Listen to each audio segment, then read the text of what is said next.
Have you ever wanted to learn more about Green Cleaner, the pesticide fungicide? Well, in this video, we're going to get into it. You're here with Mark Dowell at perfectgardens.com. Please remember to like, share, and subscribe. If you haven't checked out our YouTube membership site, please go ahead and do so. I've set up an inexpensive way for creating a little bit better communication for people that need their questions answered a little quicker. Just want to say thanks so much to Buster, Mr. Green, and Charles Brown, and also a few other people. You guys brought this product up. I was actually going to avoid giving a review on this product because I do know both the owners of this company. One of the owners I'm chill with, the other owner I've had conflicts with. That being said, let's go ahead and get into the product. So Green Cleaner. Green Cleaner comes in many different sizes from 2 ounce all the way up to 55 gallons. Obviously, at first glance, this product looks really good. It says that it is soybean oil. It talks about how it coats the pests and it smothers them, suffocating them basically, and that the isopropyl alcohol and the citric acid dehydrates and kills on contact. The initial application of how to use this, you're going to use 2 ounces per gallon on the initial application. Secondary application, you'll use 1 ounce per gallon, apply every 1 to 2 days, and then you'll move on to a weekly application of a ½ ounce per gallon. All that initially sounds really good, and if I didn't know the person that actually created this product, I would think personally myself, why not give it a shot? Back when I owned the 9,000 square foot hydroponics store back in Salinas, California, the owner was actually one of our customers for a while. Him and I used to butt heads. I found him to be somewhat disrespectful, and he would always dismiss me. Obviously, because I'm a young buck and he's older, I kind of get that energy all the time, like, what is this, young buck? No, and he'd always dismiss me and go and talk to my father, which is fine. Who cares? Shit. Although later down the road when he came into our store and wanted to sell his product, I asked him what was in the product and he wouldn't tell me. He said that was a proprietary product, and at that moment I refused to hold the product in our store because I didn't want to sell something and be liable. That ended up becoming the kind of the final nail in the coffin in the relationship between him and I. Obviously, because he's from our hometown, he wanted his product into the store in the hometown of Salinas, California, and it took a few years to get his product in the store because I wouldn't hold it because he wasn't willing to release more information. Later down the road, I ended up learning more about it, and let's go ahead and break down each and every ingredient in this product and see if we can get an understanding of what it actually is. Soybean oil. All that oil does is smother the bugs. It has no other pesticide benefit. And let's go back over to neem. Neem oil actually inhibits the growth of the bugs. This product, all it does is just smother them, so it just suffocates them. An additional thing about soybean oil is that the soybean oil, all it is just the food grade oil that you can buy at the store. It's literally the same soybean oil that is in your cooking shelves. Obviously, that is 100% soybean oil, and when you go back over here in the ingredients, he's using 39% soybean oil. Let's go ahead and get into the next one, which is the sodium Laureine sulfate. Initially, at first glance, this is a product used as a wetting agent. So what is a wetting agent, right? A wetting agent breaks the surface tension, and so it allows for a more even coat of the product, because what are we doing, right? We're putting oil onto the plant, and oil needs to have a thin layer so it actually just doesn't glob up in one spot. The bad thing about this product, though, is that for a number of years, people thought that it was a precursor for cancer or that it caused cancer. That has been debunked. Although what it has been proven is that it does remove the first layer of the mucus layer in your mouth. And the sores that you might get in the inside of your mouth, they did this study where people that were getting those sores on the inside, we all get them. It could be caused by trauma, brushing your teeth, any one of those things. They learned that in a blind study that this chemical, when used in the toothpaste, people were like 17% likely to get a sore in their mouth. And then when they removed this one product, that 17% went down to something like 5%. And then this study was actually published in journals and went on. I'll make sure to include the link if you want to look about it. My point to this is that when you think about this, how it actually has the ability to remove the first mucus layer in your mouth to the point where a sore can be caused sooner, or more likely you're going to get an internal sore. I do think about that with the plant as well. is this product actually, because I know it's being used as a surfactant to break the surface tension, but is it also in some level also causing some type of damage to the top layer of the leaf and the stems of the plant, which later down the road could cause PM or possibly botrytis issues. I know they're saying that you could use this product all the way into flowering, but I would never do so. I've talked about this a lot, about oils and boiling points, and how if you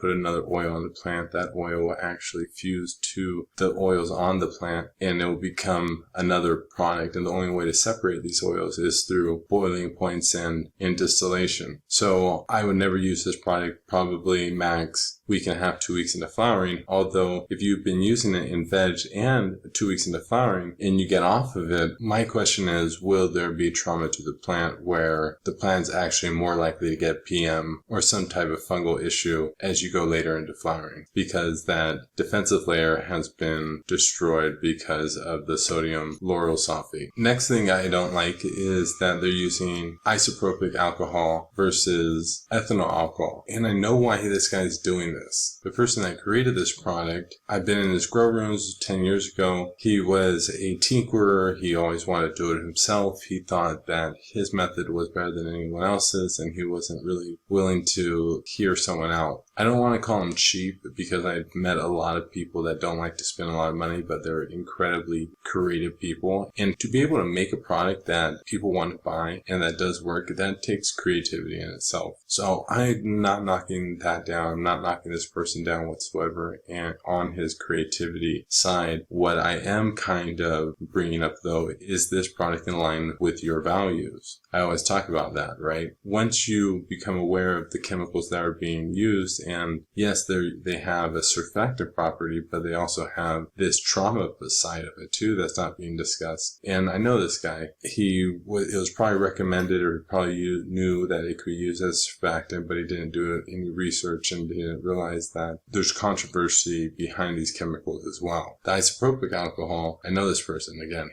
you can use isopropyl alcohol versus ethyl alcohol. What's the difference, right? Well, ethyl alcohol, when you digest it, let's say you're drinking it, it turns into sugars in the liver. But the isopropyl alcohol converts into acetone in the liver. Again, I know we're not digesting this. I know that these products are being used as a inhalant, although even the extraction people do not use isopropyl alcohol. Well, yes, they do. The cheap ones do. The people that don't care, but the good ones do use ethanol alcohol for extraction. So once again, I don't want to use isopropyl alcohol because I do understand that 99% of it evaporates away, but 1% of it stays on the plant. And when he's encouraging you to use this once a week through a 3-month growing cycle, 4-month growing cycle, those residuals will add up over time. And that's my point. The next ingredient is the sodium citrate. I do understand that this product is in pretty much everything we eat. I know it's used as an emulsifier, a preservative, and as a buffer. And when I think about this product and why he's putting it in there, I would actually think that he's actually using it for all of those purposes. Because he's dealing with an oil and he's using a surfactant, most likely the surfactant and the oil separates. And I remember actually in one of his earlier products, it would do this because I was getting some of his sample products from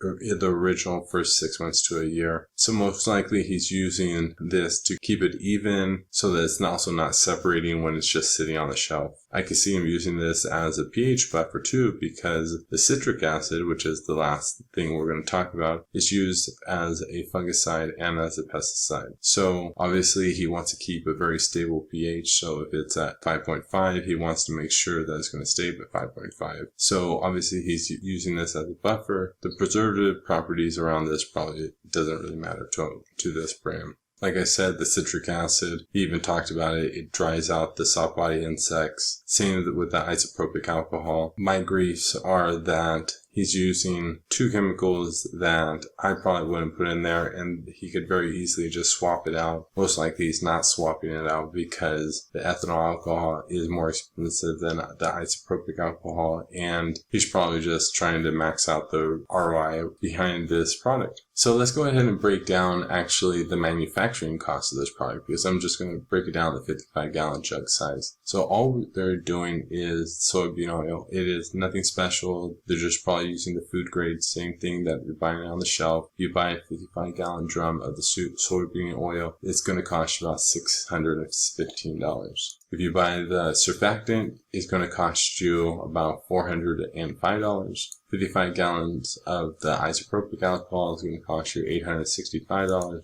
1 pound of the citric acid is going to cost you $12, and the citric acid at a 55-gallon drum is going to cost you $170.